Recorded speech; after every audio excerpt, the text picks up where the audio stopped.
honesty, passion, experience. It's Timberwolves Explosion, hosted on the sportstuff.com and also brought to you by the Oddman Media Network.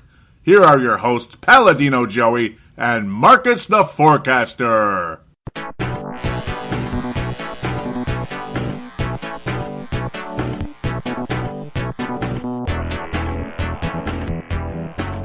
Hello again, Timberwolves fans. Are you ready for the explosion of Timberwolves basketball? I am your host, Paladino Joey, or Joey Awajan. Timberwolves Explosion is available on the sportstuff.com and on iTunes. I thank each and every one of you always for downloading and listening to this show. It's a pleasure to finally be back. I'm a little bit later than I would have liked, and this is just not what I wanted to have happen, but it is what it is. But at least there's only one extra game in there, so, well, you know, another frustrating one, to be quite honest. Well, the Wolves played 5 games, and, well, they finished 1-4. Really sucks. Yeah, I mean, at least we won the Sacramento game that I predicted. And that's about it. I picked us to lose to the Clippers, beat Orlando, beat Portland. Well, we didn't win any of those, and I probably would have, I would have picked the Timberwolves to lose in Clipperland, just because we never win there anymore. And, well, now the Clippers have, 14 straight victories against the Timberwolves after we swept them back in, the 2011 season, 2012, I believe. Yeah, Ricky Rubio's rookie year. We did so well, and everybody was all excited and all that stuff. And, well, things went the way they went. So, well, there it is. Isn't that great? Let's just jump right into the reviews, shall we? Minnesota defeats the Sacramento Kings in Sacramento. Wonderful success against this franchise in the California capital, the tomato capital, whatever you want to say. At the time, the Wolves had jumped up to 8-8. The road record was 6-2 at the time. 6-2. Wasn't that amazing? In fact, we were second place behind the Golden State Warriors with the second best road record in the entire NBA. Absolutely insane. Absolutely awesome. Sleep Train Arena, whatever that means, right? That's kind of a cool name. But Wolves win 101-91. Sacramento dropped to 6-11 at the time. And I was talking about Rondo versus Rubio, all that stuff. And I don't know, a lot of people don't like Rondo. I still don't really understand that. I don't know. I mean, yeah, he's got a little bit of an attitude, and his jump shot isn't that great, but he always seems to hit the shots when they count, and he's very good at penetrating to the basket. Not to mention the fact he had 16 points and 16 assists in the game. I mean, he can play a little bit. Costa Kufos can play a little bit too, in relief of DeMarcus Cousins, who was out. DeMarcus averaging 28 points a game to this stage. 16 and 13 for Costa Kufos. Really nice game for him, but the Wolves were too much down the stretch, and Andrew Wiggins, well, unfortunately kind of hit a snide during the course of this week. Quite unfortunate indeed. But it seems like Mr. Fourth Quarter during the course of this week was Zach LaVine, but unfortunately the Wolves not delivering much for victories during the course of this week. In fact, this was the only one. Karl Anthony Towns, the frustration at this point was continuing with him not playing in the fourth quarter. People getting on Sam Mitchell. In fact, 0 personal fouls for Karl Anthony in this game, yet he only managed 21 minutes in the entire game. I'm kind of stunned by that a little bit. Yes, Gorgui Dieng has been playing well, but he wasn't anything that special in the game. Only attempted 4 shots in 27 minutes. Not sure what the point of that was. Tayshaun Prince was actually kind of a factor in the game, though. I don't know, about 10 field goal attempts for Tayshaun Prince. I don't know, man. I mean, even with Detroit in his prime, I don't know, maybe once in a while, a good game or so here and there, 15, 20 points here and there, but I don't know, man. Down the stretch, Andre Miller, absolutely clutch, filled in wonderfully in the stead of Ricky Rubio, even though, of course, LaVine started, but Miller was kind of filling the hole, per se, particularly being a pass-first point guard, but he hit every shot. In fact, a couple shots when offensive fouls were taking place, Andre Miller was still hitting shots during the course of time, and they weren't fouls that were his fault at all. The basket would have counted. Wound up making all 4 of his shots, 12 points, 4 assists. Wonderful little game for Andre Miller, playing against one of his 19 old teams. In fact, he was at the Kings for a little while there and played very well against them. Rudez, not quite the factor he was earlier, only making 1 3-pointer in the whole game in about 18 minutes. Not quite what he was before, unfortunately. Shabazz Muhammad, huge factor down the stretch in the second half. Really appreciated what he brought. I wound up with 15 points. He's a guy, of course, that always deserves more playing time than he gets, and I don't think there's any doubt about it. Wound up making 5 of 8 in the game. high percentage type of guy, made 3 3-pointers that helped really drive the Wolves into the right into the right direction in this one. It was a fun feeling, and it's sad how things change so quickly after a game like this. Just a positive vibe. Second best road record in the NBA behind the Golden State Warriors, who still haven't even lost one frickin' game. It's unbelievable. I'm not a fan of the Golden State Warriors. I don't like the way they play. I just don't like the idea of it looks like a video game that's glitched watching them. Okay, you just throw the ball up and it goes in. I don't know. To me, that's I know some of you that are listening maybe are a bit younger. I'm too much of a purist, but it just looks like a cheap video game to me watching them. So that's why I'm not really on board. I like the Andrew Wiggins, I like the LeBron James, Michael Jordan types of the world that drive to the basket and dunk.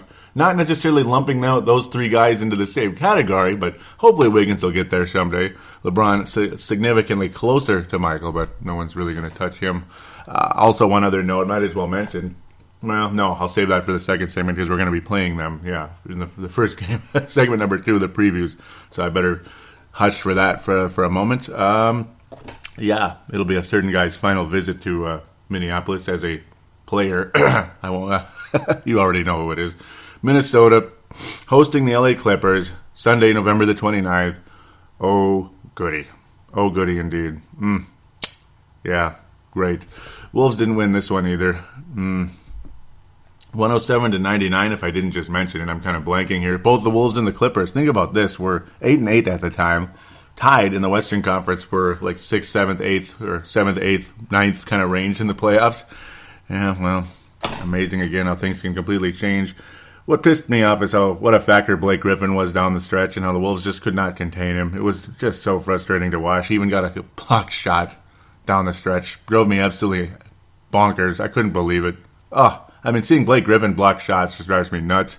Karl Anthony Towns did have a pretty strong game, though, I have to admit. Still didn't get playing time in the fourth quarter, but wound up with 17 points and 8 rebounds. 8 of 13, again, which raises the question, why wasn't he playing in the fourth quarter? He was doing so well. But I am noticing a very interesting trend here. Wiggins still wound up with 21 points. He wound up with 22 against Sacramento. Wasn't quite the factor you would have liked against the Kings, but it was okay because other guys were getting the job done. But in this one, for some strange reason, it just seems like this is where Wiggins starts to lose some of that go-to guy mojo. I don't know what the deal was. I really am confused by it. Garnett wound up with 5 assists in the game. That was quite a factor, quite cool to watch. Levine kind of inconsistent. Nice point total, but kind of all over the place. He had 5 fouls in the game. Wound up with only 1 turnover. It felt like more than that, but shooting a little bit too much for my liking. He seems to like shooting from beyond the arc a little much at times. Actually, he shot well from beyond the arc ultimately in this one, but some of those long 2-pointers, kind of forcing them up a bit, didn't help the Wolves' cause down the stretch. He did wind up 3 of 5 from 3-point range, so I'll give him some credit there. That wasn't bad. Bjelica with a really nice return, making all of his shots, including two 3-pointers with 10 points in about 22 minutes. Liked what Bjelica did bring to the table in this one. Andre Miller, again, another nice game, and I don't know, the turnovers kind of popped up on him a bit in this one, but at the same time, he's pretty efficient out there. He does a lot in minimal time, 16 to 20 minute range. He'll wind up with like a 10.4 assist type of night. That's not bad. I like what Andre Miller brings to the point guard position to this team, and it's kind of sad how when Rubio comes back, it's almost kind of like hell with you to Andre Miller, and then Zach LaVine continues to play point guard, which I don't know. Like, Sam Mitchell seems obsessed with the thought that if Zach LaVine's going to play in this league, it's going to be a point guard. I don't buy that. He doesn't even look like a point guard. He looks like a shooting guard, doesn't he? Am I crazy? Am I stupid? I don't know. I'm very confused by that, to be quite honest. Especially when you have an aging veteran in Kevin Martin who, I don't know if his psyche is messed up because of having to come off the bench earlier in the year, but when you look at his game here, 24 minutes, he only wound up with 1 basket. He only made 1 shot, didn't get to the line, 1 of 5, 2 points the whole game. That's it, in almost 24 minutes. And his defense wasn't good either. What's the point? Like, why not have Zach LaVine at shooting guard? Ultimately, long term as the starter, possibly. I mean, at least long term, have him maybe back up Martin and maybe play more minutes than Martin. Keep Martin's psyche high for the time being, and if he's hitting shots, he can stay in there, and if he's not, he can come out and hopefully let Zach LaVine can, well, spark things a bit. That would be very helpful, to be quite honest. I think the player of this game was Gorgui Dieng, wound up with a double-double. Just extremely efficient. Shot about 70% in the game, 14 and 10 overall. Double-double game for Gorgui Dieng, huge factor. And that's partially why Towns didn't play in the fourth quarter, but again, still frustrating for a lot of people out there. Adrian Payne played about 8 minutes and did nothing. Just fouled 2 guys and was a minus 15. Yeah. Really, not much of a factor. Wolves couldn't stop Chris Paul when they needed to. Couldn't stop Blake Griffin when they needed to. Redick hit shots at inopportune times, and the guy that one of the most clutch moments of the night was also the most frustrating. Luke Richard Maamute hitting a big shot late. A guy with basically no offense whatsoever, and played on the Wolves for a year. Did pretty much nothing after the trade for Mr. I don't even want to get into that anymore. But after the trade took place. Basically did nothing out there. Just, I don't know. But of course, he hits a clutch shot against the Wolves, just like so many others in the past. Just like Webster and others. Martell Webster hitting clutch threes against the Wolves. Mike Miller hitting clutch threes against the Wolves. When the Washington Wizards would either come here or especially when we'd go there. It's always like that. If the guy was a factor or not with Minnesota, he always kills us later. I bet you guys hate that, don't you? I sure do. Let's get off this and try to move to something more positive, but it seems like there isn't a whole lot of positive going on here. This Orlando game was another one. The Wolves should have won this game. Wound up losing December the 1st, hosting the Orlando Magic. You think we're going to get this done, but the Wolves just don't. 96-93. Another frustrating finish for the Timberwolves, ultimately. Andrew Wiggins, so clutch, playing like the guy we remember, getting to the free throw line, ended up with 27 points in the game, 9 of 15 from the floor, even 8 of 11 from the free throw line. Missed a big one late, though, which drove me nuts, and it's just figures. He'd been shooting so well from the line, doing such a good job, and then he starts missing. Of course, Rubio does come back, did not have a good game, and no, it's not hating on him. He just didn't have a good game. He didn't make a single shot, made a couple free throws down the stretch. Good for him. Got some key steals late in the game. Again, good for him. Karl Anthony Towns versus Gorgui Dieng, same thing. Same story. Why even talk about it? He had a really awful game, too, by the way. Only 2 of 11 from the floor. He being Mr. Karl Anthony Towns, 2 of 11 from the floor. Did not look good at all. And again, it'll change dramatically here in a couple of games when Sam Mitchell finally gives in a bit. Gorgui played well in the fourth quarter and all that. Yes, he did. He actually had a really, really nice game. But I kind of thought Karl was going to have another good one against Orlando.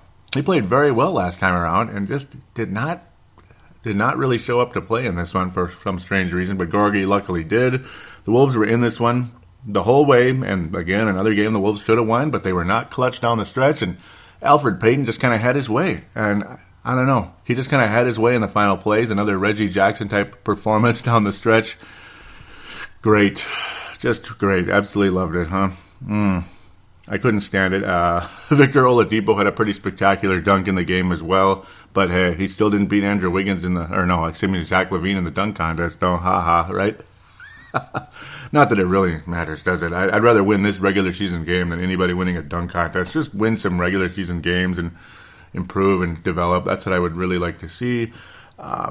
Magic are a better team than people probably have been giving them credit. Certainly better than I've been giving them credit. Because usually when you think of the Orlando Magic, you think, that's that sucky team in Orlando. It doesn't do anything. You know, they had Dwight Howard, they had Shaq long ago in a galaxy far away, but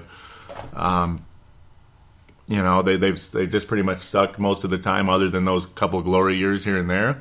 But they're getting better, and they have pieces. And that Vucevic is a son of a gun, man. I've always liked. Not Vucevic. I keep saying his name wrong, but Nikola Vucevic, the better Nikola, in my humble opinion, didn't have a very particularly high field goal percentage. But, I mean, what a factor ultimately for those Orlando Magic. A developing team. Like it or not, they're a developing team. As good as Fournier can be, as sharpshooter as he can be, I don't know why Victor Oladipo's coming off the bench. I'm kind of confused there. I guess that's just Scott Skiles being Scott Skiles, I suppose. But the Orlando Magic sweep the season series despite how good Andrew Wiggins was, especially in that fourth quarter, along with Gorgie Zheng. Bielitsa coming back to the pack when they made one shot the whole game. It was a 3, thank you, but that's it. Kind of like Rudez's performance a couple of games prior. Levine, too many shots from the outside, 0 for 5. He forces up those threes way too much, and a lot of times they're well beyond the arc. I think he has a nice future from beyond the arc, but if it's not falling, sometimes he needs to chill, and sometimes he needs to like use that shot clock a little more too. Got a little teeny bit of, I don't know, I don't want to compare him to Rashad McCants, but a teeny tiny like symptoms of like shoot the ball too much fever or whatever it is, or hot potato fever. Like he's too quick releasing that basketball.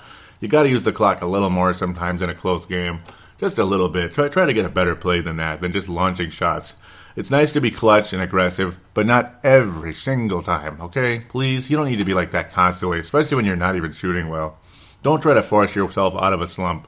It doesn't always work, and unless you're Michael Jordan, that's about it. And there aren't a lot of Michael Jordans around. In fact, there was only one, wasn't there? Wiggins clutch, but not clutch enough. No, and the defense terrible down the stretch. Alfred Payne, and the Wolves wound up only giving up 96 points. Yeah, that's nice, but not clutch defensively when they needed to be, and they couldn't make the big shots when they needed to. The finish of this game makes you wonder, how the hell did we lose this one? It was just another one of those type of games where you come out like, we lost? We were winning like most of that fourth quarter there and into the final minute, and we couldn't finish. What the hell? Just didn't make a whole lot of sense, just the way things quickly turned when guys like Payton and such making big plays, and you just stand there scratching your head like, really? Okay. That's pretty much the vibe you come out with in that one. Pretty similar against Portland and against the Clippers, and just sickening to watch ultimately for the Wolves. Again, it's pretty much the exact same story with Portland and the Clippers. Hosting the Portland Trailblazers. I had Andrew Wiggins on a big game in this one, but he didn't play well. No, and this is when it begins. Only 6 of 15 from the floor, missed all 4 of his 3-point shots, wound up with 17 points. His counterpart, as you'd like to say, Karl Anthony Towns, did get to play in the fourth quarter, and boom, there it is. 27 points, 12 rebounds. Bam, there you go, Karl Anthony Towns fans that believe he's the Batman, not the Robin. Ultimately, it doesn't matter who the Batman or Robin is, but it really doesn't matter as long as one of them is big time and the other one is still big time. That's what I'd like to see, more of a Shaq Kobe type of thing, rather than let's not even go there. Let's not even get into comparisons. My mind's blanking anyway, even though there's billions of comparisons available. Gorgie and Towns played great. And you know what? There you go. And there's nothing wrong with playing them together because Kevin Garnett is 39 years old, capable of making big and exciting plays here and there, but he's still 39, and that's not going to change. In fact, he's just going to get older. He's going to be 40 in May, so there's nothing wrong with playing Gorgie and Karl together if you're so worried about, well, Gorgie deserves playing time, or you're worried about Karl deserves playing time because, if Karl's not getting play, if Karl doesn't deserve playing time, boy, are we in trouble. Top overall pick there in that case. No, duh. You can play them together, and for people out there that think they can't, I'm not really sure what you're smoking. But then again, maybe I don't need to think you're smoking anything. But Gorgie is a capable shot blocker, and Karl is a natural center, I do believe. As a capable shot blocker, Gorgie can definitely play power forward out there. There's nothing wrong with that. A nice weak side defender, and capable of making some athletic plays offensively as well, and an occasional nice mid-range shot and some good passing ability. Though, the slop does come in. Wound up with 4 turnovers in the game, led the team in turnovers, but that's just kind of how it goes. Yes, okay, Rubio fans out there, I know you're out there. I know some of you well. Ricky Rubio, awesome game, man. Awesome game. Great chemistry with Karl Anthony Towns. Very much so. Connecting on several plays, connecting on plays with Gorgie Zheng. Zach LaVine with the 3-pointer down the stretch again. Shot too much. Again, same story. It's like a broken record right now. 4 of 14. Don't gun too much, Zach. That's all I got to say. But taking not the best shots down the stretch in this fourth quarter, it didn't help. It just didn't help. Even though he's capable of making quite a few shots in the fourth quarter, he's also capable of missing quite a few shots in that fourth quarter, and it can drive you a little crazy. Kevin Martin, very average. Very average, just 11 points in 24 minutes. Kind of like lacking identity right now is Kevin Harden. Certainly not the guy he was last year, and I think Sam Mitchell might have something to do with that a little bit, unfortunately. It kind of is what it is. Rubio also is what he is, a pass-first point guard, and he did it, and he's a damn good one when it comes to it. Did a great job keeping the Wolves in the game, making things exciting, making Karl Anthony Towns better, without a doubt. But the Wolves did not win this game against Portland, unfortunately. They just did not get the job done.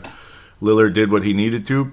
McCollum did what he needed to, and the Blazers ended up winning this one, unfortunately. Nobody really stood out for the Portland Trail Blazers, but it was an overall team effort. I mean, they made the shots they needed to down the stretch, and the Wolves just could not finish the job. Could not hang on to the ball when they needed to either. 14 turnovers isn't the worst ever, but just they seemed to come at the worst place, worst time possible, and that was quite unfortunate, despite the fact the Wolves shot pretty well from the free throw line to go along with things. Just could not finish the job. They blew a 17-point lead. That's really the story of the game, ultimately. The Wolves were killing the Portland Trail Blazers, and it's like they just fell asleep. Like they just stopped playing. Wiggins just kind of had that. He's gone from that aggressive assassin look in his eye to back to the sleepy look, and I'm extremely confused by it. And I don't know if he's not feeling well or what the deal is, but something's going on.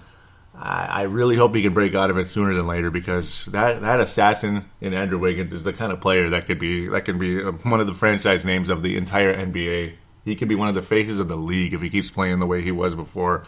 I really hope he's going to break out of it soon. Part of it's youth, part of it's this, part of it's that. Maybe he's sick a bit, maybe his back got worse. God only knows, ultimately. So let's wrap up this review segment with just last night, Monday, December the 7th. And again, I apologize for the show being a couple of days late here.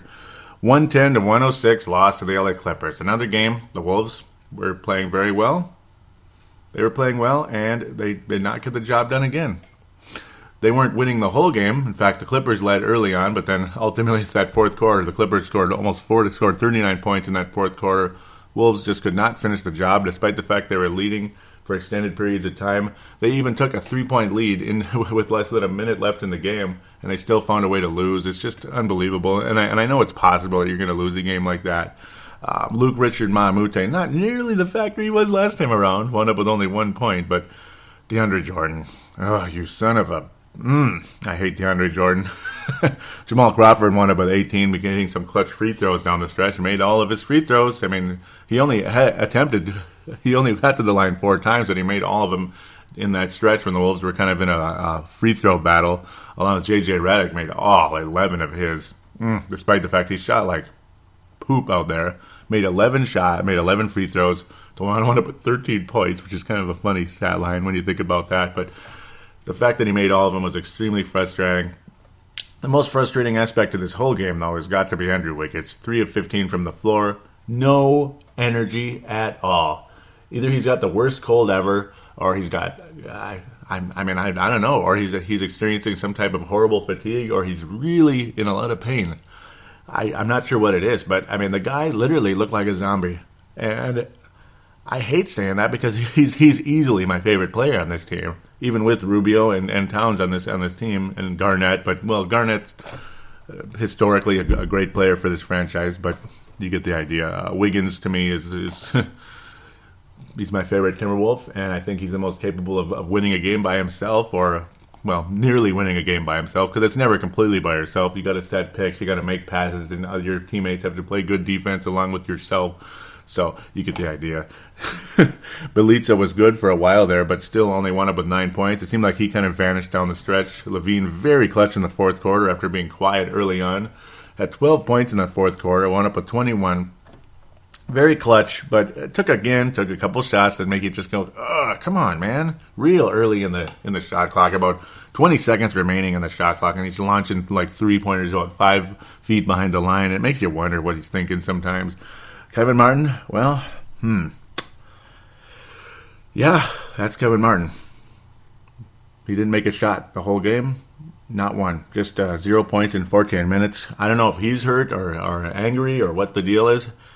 I don't know what his trade value is going to be, but I got to think he's going to get traded almost for sure by the trade deadline come February. I don't think there's any doubt about it.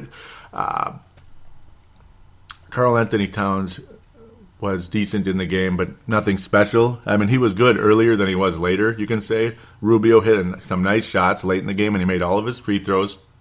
Really liked Rubio in this game, to be honest, except for the damn turnovers. But, yeah, the turnovers were pretty bad.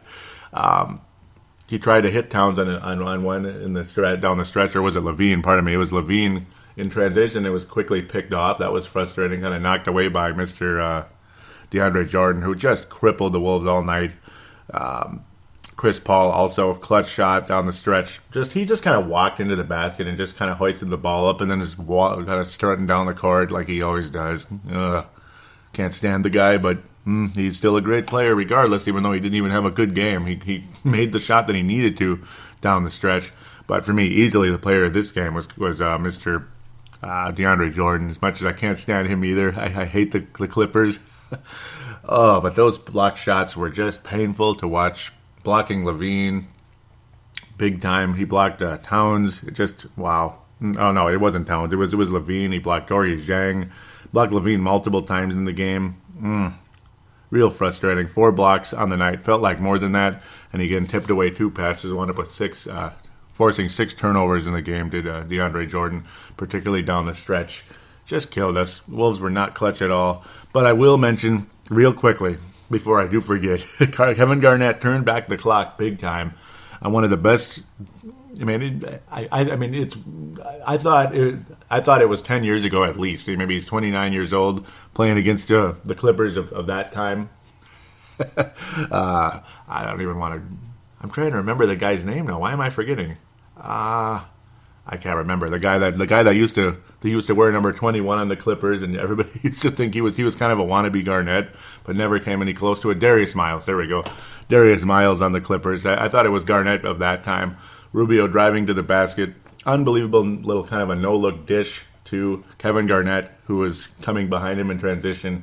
A spectacular dunk on Blake Griffin, of all people, who likes to kind of rub it in people's faces when he had just given them a stare down, and always looking for the big dunk, but not necessarily a clutch player or anything.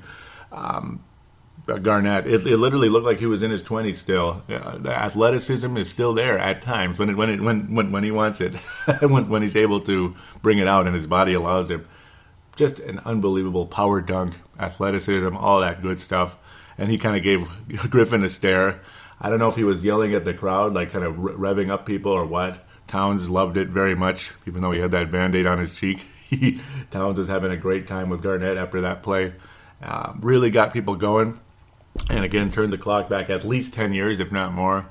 Just absolutely spectacular. I can remember when Terrell Brandon would dish to Garnett in transition, and he'd put up those huge dunks in Target Center years and years ago when I was a season ticket holder. It was a great memory and a great time, and nice to see that, but unable to finish again down the stretch. The Clippers forced turnovers, blocked shots, did this, did that, made all their free throws. The Wolves made theirs. They hung in, but they were consistently behind. The parallel was on. It was just a parallel, a plateau, and there's nothing they could do about it. Damn it. And I almost forgot that Wesley Johnson was an LA Clipper, and he was all right. He was Wesley Johnson, I guess. It sounds pretty much like Wesley Johnson, though maybe the field goal percentage a little bit higher. Yeah. Usually Wesley Johnson was about 3 of 11 in 22 minutes with 10 points. But in this case, he was 4 of 6, making half of his three-pointers, 2 of 4. Not bad for Wesley Johnson at all, for the Clippers there. So there you go. Kind of a long segment because it was 5 games. Had to catch up a bit. Figure it's 5, so I might as well try to go into some detail. I couldn't go into all detail, though, with some of those Orlandos and with some of the, no, not the Orlando game, but the earlier ones there. The first Clipper game.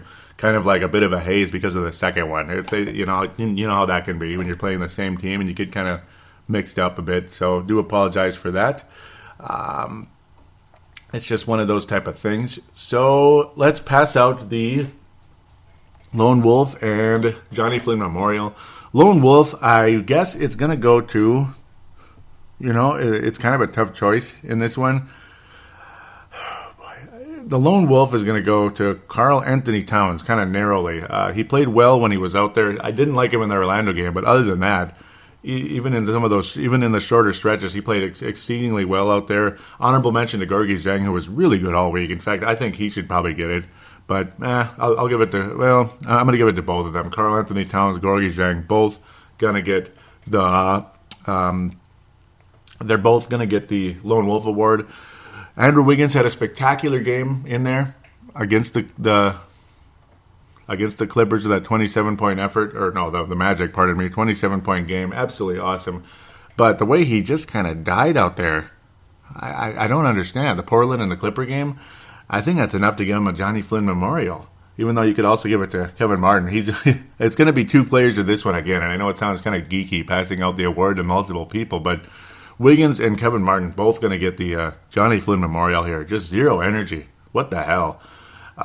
Kevin Martin deserves it more because he's an absolutely non-factor. But then again, the expectation is significantly higher on Wiggins.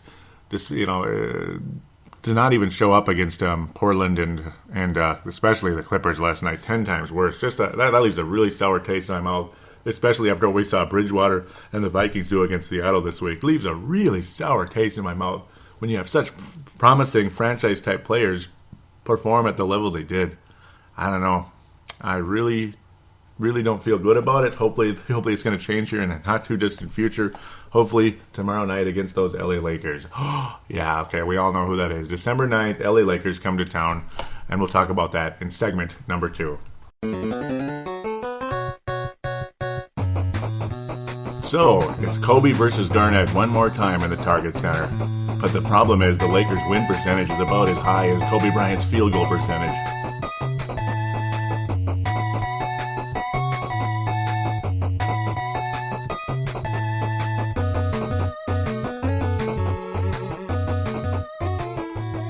And we are back here on Timberwolves Explosion, segment number 2, the preview segment. Got 3 games to preview. And I'm so sorry. I just couldn't resist what I had to say there in the Shadow Man theme there. I just had to do that. I'm sorry. Zing! Right, Vince Germano. Vince Germano, Vinrock of the Courtside Podcast with Hank McCoy as the alpha dog, the host of the Courtside Podcast. Definitely check it out. They even were kind enough to say Timberwolves Explosion is Courtside approved, but you know what? Courtside is Timberwolves Explosion approved as well, though.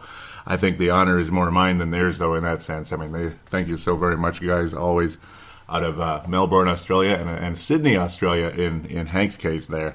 So, let's talk about Vince's Lakers. Yeah, again? Well, field goal percentage with the Lakers, win percentage with the Lakers, pretty close to Andrew Wiggins' field goal percentage the other night against the Clippers. So there's another zing, and yeah, well, it wasn't fun. That one's not quite as funny, I guess. Well, put it this way, it's a home game for the Timberwolves. They need to win this game. They have to. They're playing against a team with the worst record in the league right now. I don't think they're this bad. I really don't. I mean, Roy Hibbert has been a starting center for a playoff caliber team for quite a while in the past, in the Indiana Pacers. They got some nice guards. Obviously, Clarkson, D'Angelo Russell, he's still kind of slow to develop. Lou Williams, valuable. Julius Randle's kind of a tough guy, and he's pretty good. Brendan Bass even backing him up. Come on, why are the Lakers sucking so much? I don't know, other than I guess Kobe's shooting the ball too much. It's kind of watching the Wizard syndrome right there in Lakerland. It's a shame, and this happens very often in the NBA. It just kind of is what it is. Unfortunately, it kind of happens very often in professional sports. This is basically like Brett Favre in 2010 with the Vikings, you could say. It's just not going the same as it was in the past. The Wolves barely beat the Lakers back in the season opener, October 28th. That was kind of sad, but at least we won the game just narrowly. Towns had a very nice debut. Wiggins was really nothing to brag about at the time, to be quite honest. It was nice to get a victory, though, in Staples Center. I almost called it Great Western Forum. I don't know what's going on. Like, I'm really, really living in the past here, aren't I? But I do think the Timberwolves will win this game. I think they need to. I think they've had way too many close game losses, too many blown leads. And obviously, don't get comfortable if the Wolves even lead by 20 in this one, because it's just like one of those deals. The Wolves were leading by quite a bit against LA last time around, and they blew it. Yet they barely were able to finish that thing off, thank God. So ultimately, it's going to be a situation where the Wolves are just a little bit better, finally, and win a home game. It's like our home record is just absolutely pathetic, and it's time to get something going in the right direction. So you might as well start against one of the weaker teams in basketball right now.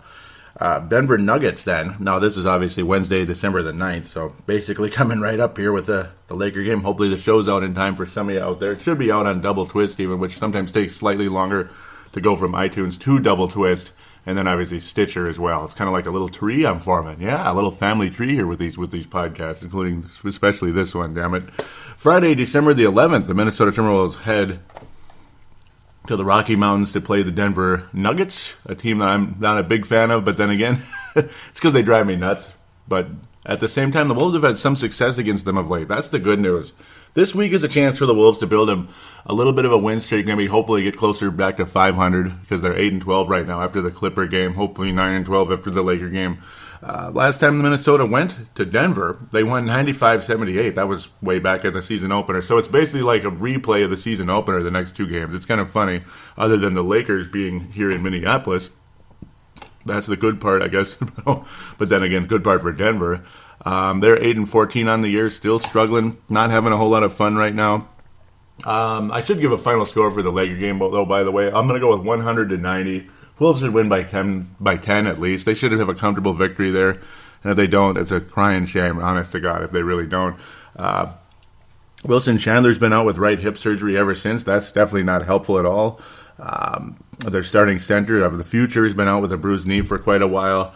Harris, the former Michigan State Spartan, has been out for a while with a concussion. Actually, that wasn't too long ago, about 2 weeks ago. That's unfortunate. So we'll see what happens. We'll get a little revisit from Randy Foye. He's kind of been all over the league. I kind of lost track of where he's been going anymore. He's been on the Clippers. He's been on the Jazz. He's been on the Nuggets. He's been on the Washington Wizards, Washington whatever they are. No, the Wizards. He's been all over the place. Danilo Gallinari seems like he's always hurt, but he's healthy now. That's good for them. Kenneth Faried's been a thorn in the side for the Minnesota Timberwolves for many years. Moody is one of the better rookies out there right now, and they do have Jameer Nelson as well. They have a nice guard tandem, and it seems like Denver's guards are always good. Moody is having a solid season, though, 11.6 assists on the year. Certainly playing better than D'Angelo Russell as of right now. But, well, the Lakers are probably the worst coached team in the league right now, other than maybe us, according to some people. Some of us are getting pretty frustrated with Sam Mitchell as well. Just a couple of us, just a couple. But, yeah, I mean, Moody was pretty good in his season opener against the Timberwolves, or was it the second game of the season, ultimately. Strong performance for him, but the Wolves were just too much overall. Dominated that game. It was a lot of fun. Karl Anthony Towns had a double-double. Was just fantastic in that game. Hard to forget that one.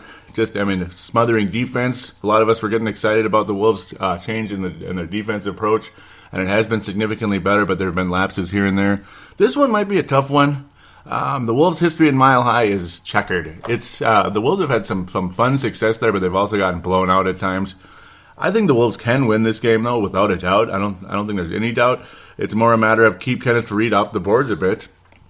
I think when you have Garnett and Towns, that should help, obviously.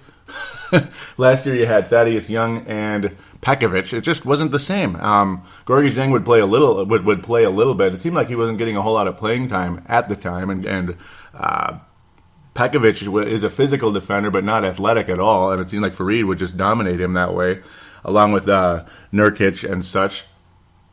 And Mozgov, who is now on the Cleveland Cavaliers, he was with the Nuggets last year, and of course was just doubling up the Wolves the whole time he was there until he went to Cleveland. Ultimately, the Wolves should win this game. I think the matchup is significantly better than it was a year ago for the Wolves. Again, when you have like power forwards that can rebound, power forwards and centers that can rebound, and Gorgui Dieng is playing extremely well. Very versatile situation on the inside. So I do think that will neutralize Kenneth Faried a bit. Rubio versus Moody, I think the Wolves will be just fine. Shooting guard, obviously, well, Kevin Martin, I don't know about that, but the Foye at least is shorter than Kevin Martin, so that helps a little bit, I suppose, but I don't know.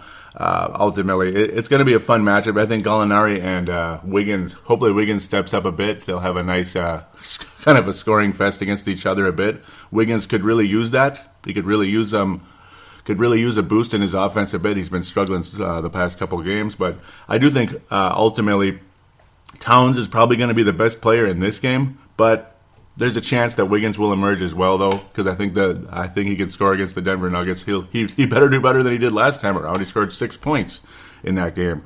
So then we'll wrap up the preview. So against this one, against teams that the Wolves can beat, but there's always that funny success rate. Phoenix, Arizona, they're 9-13. They actually have one more loss than the Wolves basically on the season.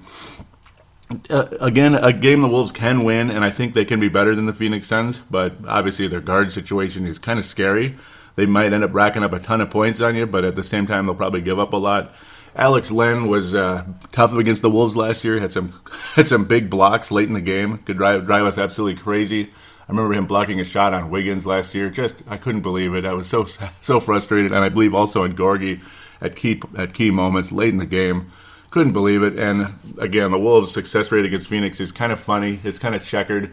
It's different than Denver, though, because it seems like in both cases, whoever wins, they kick the other team's butt when it comes to Denver and Minnesota. Most of the time. Phoenix, it's always like nail-biter, bounce of the ball, backcourt violation, that kind of crazy stuff.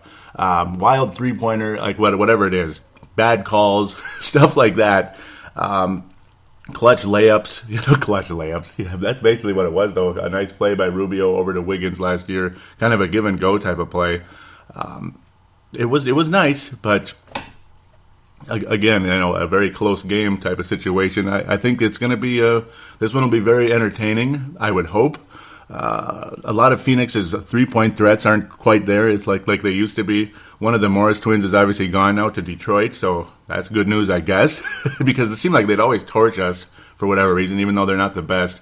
Again, the scariest players here are obviously Eric Bledsoe and Brandon Knight. I think both of them are far and away the best players on the Phoenix Suns right now. Ultimately, the hope for the Wolves here again, Wiggins steps up, plays very well. I think Towns will probably not play quite as well against this team. I mean, Alex Len is not the best player in the world, but his defense is pretty good at times. He can surprise you, basically. He's one of those type of guys. This is a Sunday afternoon type of game, so right after, no, it's not after the Vikings play. They play on Thursday, but you get the idea. It would have been after. So Minnesota going to Phoenix in both cases, basically, or Arizona in both cases. This is one of those, you hope the Wolves can win the game. I'm going to pick a win in this one. I think the Wolves will start a miniature little win streak here. We'll actually win 3 games in a row. How about that? I mean, I'm not trying to be a Kool-Aid drinker in any way, shape, or form. I just think this is going to be a positive week. These are winnable games. They probably won't win all 3, but I'm going to go with it for now. So at least when they do win, it'll be a safe pick, I suppose, because these are all winnable games. That's the whole point. Winnable games. Why not just take care of business and win a couple here? I think Wiggins will be more likely the guy that steps up in this one. I think Minnesota will win this one by a final score. And, of course, there's no sample size during this season, but last year was what it was. I've already rehashed that too much. So I'm going to ultimately go with it's going to be a higher scoring tilt, I think. We're going to go with like something about 108 to 103. It's going to be something like that. A couple of free throws at the end of the game, but a fun game. I think Wiggins is going to step up again this week against Denver and ultimately against the Phoenix Suns. I think he'll step up more likely against them than against Denver. He's had some serious success against the Suns in about 3 out of 4 games or so last year. He did really, really well in all of those. I could see the same thing happening because it's pretty much the same team, and Wiggins is due to kind of step back up and get back in the fray again. So hopefully he'll get over whatever's ailing him right now, if it's physical or a mental lapse or whatever it is. I'm not sure what it is. So hoping for the best there. Minnesota will win 108 to 103, in a close type of game. For the Denver game, I don't even think I brought it up, which is stupid. So that one is going to be 99 to 85. I think the Wolves will have a really nice one there. I think it'll be one of the surprising ones. You'll see an early lead. The Wolves will hang on to it most of the way. Denver will do its usual little runs, and the crowd will be loud and obnoxious, but the Wolves will finish the job. So there you go. There it is. Let's come back for some fan interaction right after this.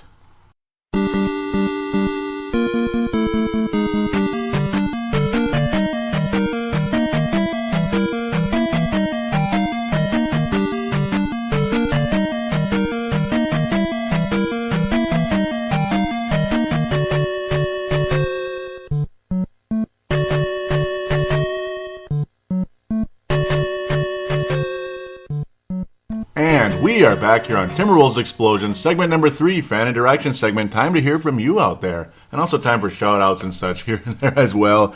Well, we're going to start off with the Facebook page, but before that, I'm going to give a quick shout-out again to the Wolves Nation NBA Talk page. Very nice page out there. They're kind enough to let me post on there. Post that Timberwolves Explosion is out, so hopefully some people catch on and listen to the show. It would be very much appreciated. Really appreciate Ryan Newman and such. Lots of interesting conversation on there, back and forth. Also want to give a shout out to Marlena Miles, who makes some awesome paintings, just some awesome paintings. And she just recently checked out the show for the first time, so really likes the show. Apparently, really appreciate that. And her paintings are unbelievable, and you'll see posts of those on the Ryan Newman Wolves Nation NBA Talk. She posts them all the time on there. Do check them out. Sometimes she probably sells them or something. So very cool stuff. So ultimately, let's get to that Facebook page. Get into that search bar on Facebook. Type in Minnesota Timberwolves or Timberwolves Explosion Minnesota Timberwolves Show. I'm going crazy today. I apologize.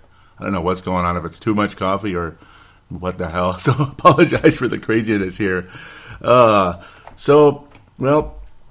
Ultimately, there was a really awesome article from one of the posters on that page. I brought it over to the Timberwolves Explosion page. It's ultimately Andrew Wiggins is quietly emerging as the superstar many gave up on him becoming. And, it's from uproxx.com. That's uproxx.com. An awesome article. I highly recommend it. It's just funny and pisses me off how... Murphy's Law, man. Murphy's Law. Right about when this article comes out, he starts sucking. What the hell is going on here? I don't know if it's the pressure's on or God knows. He probably doesn't even know about the article, or maybe he sort of does. I don't know. But come on, Wiggins. Be the guy that this article's mentioning, because I think that is who you are. So do continue your emergence. And, of course, I posted up there, told you so, for the longest time on this show, everyone. And, yes, I did. Yes, I did tell you so. Who do you think I've been endorsing pretty much from as the Timberwolves franchise player? It's Andrew Wiggins. Since about December last year, you could totally see it coming. Late December last year, early January. Ultimately, again, I also posted up that amazing dunk Kevin Garnett on Blake Griffin. So if you haven't seen it yet, you don't even have to look it up on YouTube, because it's posted right here on Timberwolves Explosion. It'll take you to the YouTube. So same difference, I suppose. Just an unbelievable play that literally looks like it was back when I was a season ticket holder, when Garnett was in his mid to upper 20s. Just awesome. And even his early 20s, actually. That's how far back I went as a ticket holder back in the day. Unfortunately, schedule changes, job changes, this, that, financial, this, and all that good stuff. You know, you get the idea. Read between the lines there. So let's get to some visitor posts, if humanly possible. There's probably a good number of them here since the last show. Oh, wow. Really, thank you for this, Hank McCoy. He shared the most recent show. He said, for those looking to expand their Timberwolves knowledge, our good friend Joey can help you with the one, can help you with it. The one, the only Timberwolves Explosion. So thank you very much. He put courtside approved. Oh, man. I love you, Hank. Thank you very much. Hank McCoy out of Sydney, Australia. All right, let's slide up a bit here. Tanae Brown out of New Zealand says, what was that last play the Wolves ran? And that was against the Orlando Magic, I do believe. That was, it was pitiful. Basically, it wasn't really a play at all. It looked like there was no, looked like there was no organization, no semblance whatsoever. And unfortunately, we've seen it happen several times with this team. It seemed like during the Flip age, the Sam age, the Kurt Rambis age. It doesn't even matter what age it is. It seems like it's the same bug that's been torturing this team forever, to be quite honest. And I don't know how to explain it. I don't know what's going on ultimately with that. Hank posts this saying, well, Joey, we just launched a monthly newsletter at the Courtside Podcast. So if any TE fans are interested in receiving it, they can simply put their email address in the comment section below, or leave me a message on the Courtside page and I'll send it out. I'm sure there is something there for everyone, and absolutely, I didn't even click like on that, and I do apologize, Hank. I'm definitely not blowing you off at all, so I apologize for that. It's like I get lost in there sometimes because the way pages are organized now. It seems like it's annoying how Facebook is, where it like on the front it'll only show sometimes where you, like the show, like the main topic of the page posts, and then the visitor ones are like in a different section. That's kind of annoying. I mean, I know it's like that, but it is what it is. So do sign up for that Courtside page. I highly recommend it. I'm signed up, and I've been signed up, and I received it in an email not that long ago. So he'll keep them coming, as long as he doesn't talk about Steph Curry the whole time, right? Oh, man. Hank says, tough loss for the Wolves today against Orlando. Yep, but on a positive, it's time Andrew Wiggins becomes a top 10 scorer in the league. There's no reason he can't be. The offense needs to run through him. Why can't Wiggins take the Kobe crown? It's time. Yeah. How could I not agree with that? I do agree with that, and that's what I'm hoping and praying does happen. I think Wiggins absolutely can be that guy. I think he can. He just needs to shake whatever's ailing him right now. It seems to pop up every now and then, and everybody goes through struggles. I mean, Kobe in his early days went through struggles. Of course he did, and of course, and also you had the huge problem with him and Shaq. But that's a whole other story. I don't think that's going to happen here with him and Towns. I just don't see the personality clash between the two. But I guess you never really do know. But God willing, things will continue in a positive direction for both of them. Tanae Brown saying, "What kind of talk is there about Bielitsa in Mini, Joey? Do people like him? Is there much said about him? He's a really good player. He does a lot of good things when he's on the court. Also, what have you thought of Levine's point guard play of late? He's been okay, not great or anything, but serviceable. Tidied up on the turnovers, but yes, he has. But still has those moments where his decision making is awful. Like everyone else, I still want him starting at the 2. Yeah, I'll start with the Levine thing first and get back to Bielitsa. Yeah, that pretty much sums up things with Levine right now. The turnovers have gone down, but he doesn't really look like a point guard out there. He really doesn't. He doesn't have that court presence like, say, an Andre Miller does or a Ricky Rubio does. He's a shooting guard playing like a converted point guard. A la like years ago when the Toronto Raptors had Doug Christie playing as a converted point guard. It's not the same. You might make some nice passes here and there, but plenty of shooting guards can do basically what Levine is expected to do as a point guard. It's common. I mean, plenty of shooting guards can average 5-6 assists a game. It's not that rare. I mean, Kobe did for the longest time, and we all know about Kobe not passing the ball. So you get the idea there. I think Levine very much has that stores mentality. I think he's the type of guy who can be very clutch in the fourth quarter and, of course, make big plays in transition, including making nice passes, but also finishing in the transition as well. Really like what Levine does bring in that sense of the game, and to me that spells shooting guard 120%. Though apparently Sam Kurt Marambus Mitchell, basically, has a thought process with Levine right now. He's putting him at point guard for the purpose of improving Levine's ball handling skills. It's literally like making him become more of a playmaker, more of a ball handler, so then he's a better shooting guard later. I guess that's his logic. It's not the worst thing I've ever heard in the world, but it is kind of weird. A little bit. Back to Bielitsa, though, before I rudely forget.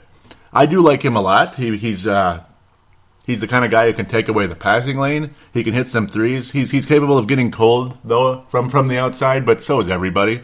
I mean, he's a little bit streaky, but again, so are most shooters out there.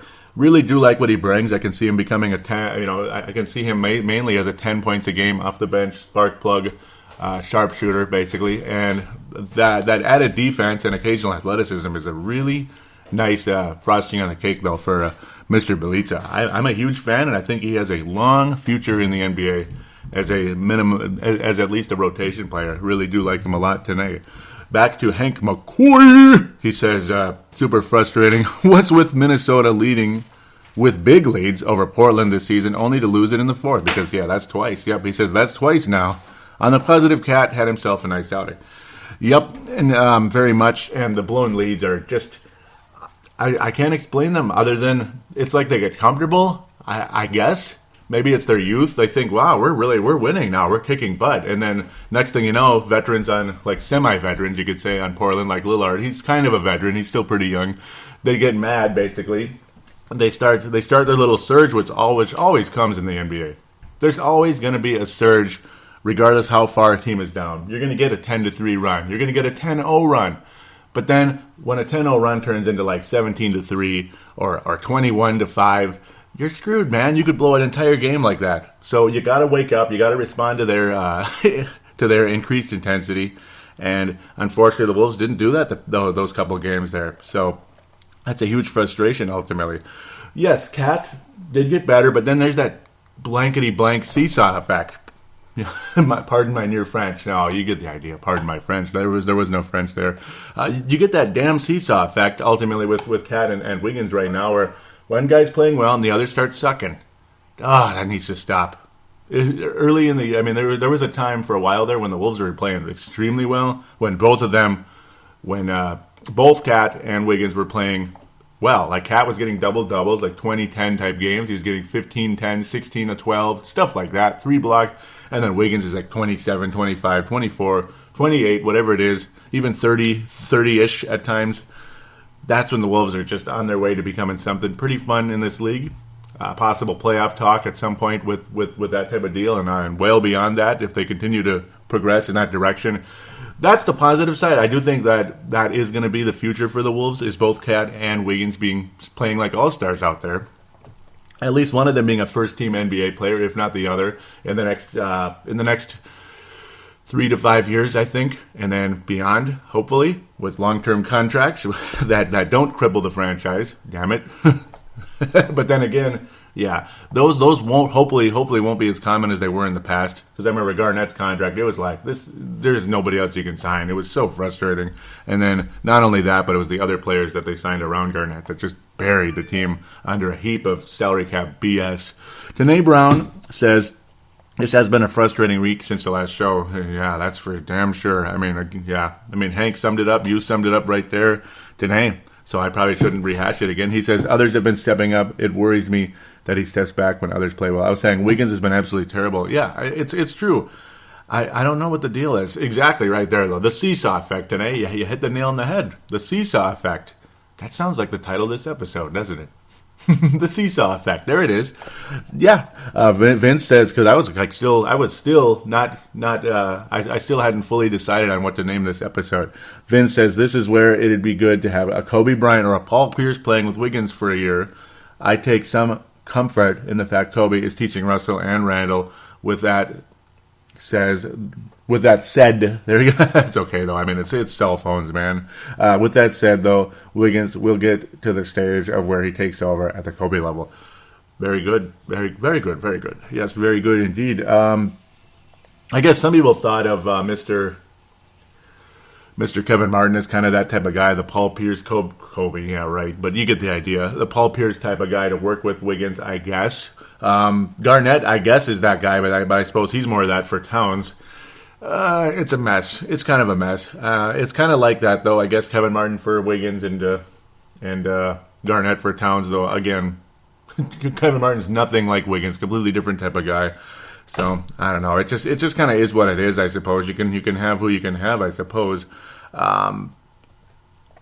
See, how do you say? Yeah, but I do agree that Kobe can help Russell and Randall. Yes, and again, Showtime and T-Wolves. We'll be talking about all of that on that show as well. Kobe does like teaching the young guys, and that's why he wants to go to the 2016 Summer Olympics, which I don't think anybody would object to that. Like, why not? One last hurrah, kind of like how Magic Johnson came for the All-Star game in '92 and the Olympics in '92, despite the fact he was no longer on what team was that? The LA Lakers. Yeah, but yeah, Showtime and T-Wolves. We'll get that out one of these days, one of these years. It's a schedule thing. Vince says, this is where, oh yeah, that's the same one right there. Tanae Brown says, KG has done wonders with most of the team, but Wiggins doesn't seem to be responding. Vince saying, I agree. I like what KG is doing, but he was never the takeover guy, in my opinion, and I agree as well. Garnett was never a takeover guy. Kevin Martin can be at times, or has been at times here and there, but he's the kind of guy who shoots too much, and he can shoot you out of a game as well. So, but then again, I guess Kobe's been doing that with the Lakers most of this year, unfortunately, but all due respect, I know he's got 5 rings. I know he's one of the, at minimum, 10 best players in NBA history. So, yeah, not trying to zing you too much there, Vince, even though I probably did already during the previous interval there. Let's see, I was saying how Garnett was never the go-to guy ever. I'm praying to God that Wiggins will break out of his slump and that go-to guy and be that go-to guy again. It was just a couple weeks ago. Don't know what's going on. And that's pretty much what sums that up. That's the end of the Facebook page. Amazing posts, guys. Really appreciate you. Keep posting them. They make this show so much better. Thank you very much. So off to the Timberwolves Explosion Twitter account, which is at Wolves Explosion. It looks like it's mostly retweets, but thank you very much, guys, because I haven't been active on Twitter, and I apologize. Tanae Brown both retweeting and favoriting, or liking now, just to add to the confusion on Twitter. I don't know what's going on there, but he retweeted and liked both of them. Thank you very much, Mr. Tanae Brown, and Vince also retweeting. And I want to thank you guys very much for that. And I was saying, somebody said Levine makes it look so easy. I think that was me, actually, and then Janelle Erickson retweeted that, and other people have followed, so thank you for those of you that did follow. If you are listening and you're not just random guys, well, Aussie T-Wolf, that's a real one right there. There we go. Cool. Hope you're a listener and you like the show. And I want to thank you guys very much for your inclusion with this one. I want to thank you very much for your listenership. I encourage you to please tell a friend. If you haven't yet, tell a friend or two or so about the show. Rate Timberwolves Explosion on iTunes or Stitcher, or I don't know if there's a rating system on Double Twist or not, but if there is, well, okay, that would be helpful too. This show has always been available on Double Twist. I shouted out to it many times in the past, and I hadn't been lately. So it's kind of like a matter of, it's an application if you don't have iTunes because you have an Android phone. Well, Double Twist mirrors iTunes perfectly. You just click on it, or you download the app, which is free, and then there's the little like menu section on the upper left side. You touch that, you touch it, yep, and then there's a section that says podcast. Go there and then search Minnesota Timberwolves or Timberwolves Explosion. You could, Minnesota Timberwolves, TE, Timberwolves Explosion will be right at the top. Then there you go. You can either subscribe to it or just download them individually here and there whenever you want and rock and roll. It's always good as long as there's a Wi-Fi setting. Then you can download it without using up your data if you're worried about that part. So, but usually the show isn't super long. I try to keep it to an hour 15 is kind of like the red zone, the maximum. Like, please don't go over that unless it's like a season preview or something, or State of the Timberwolves, which is in the summertime usually, right? But either right after or right before the NBA draft, stuff like that, and after the finals, of course. So there you go. I want to thank you all. God bless you for listening to the show, your listenership, your support. And that's about it. Pretty much wrap things up there. There's also a call-in line, though. It's 209-736-7877. 209-736-7877. It is a voicemail. Do treat it as such. Mention you're calling into Timberwolves Explosion. And opine. Keep it to about a minute or so. Nothing wrong with it if it gets to 2. I prefer 1 minute, but if it gets to 2 and it's a lot of awesome information, I can't get mad at you. I just can't. And that's happened on Purple Mafia as well, my Minnesota Vikings show. So always welcome to call in. Would appreciate that. And again, thank you all for your listenership, and good morning, good afternoon, and good night.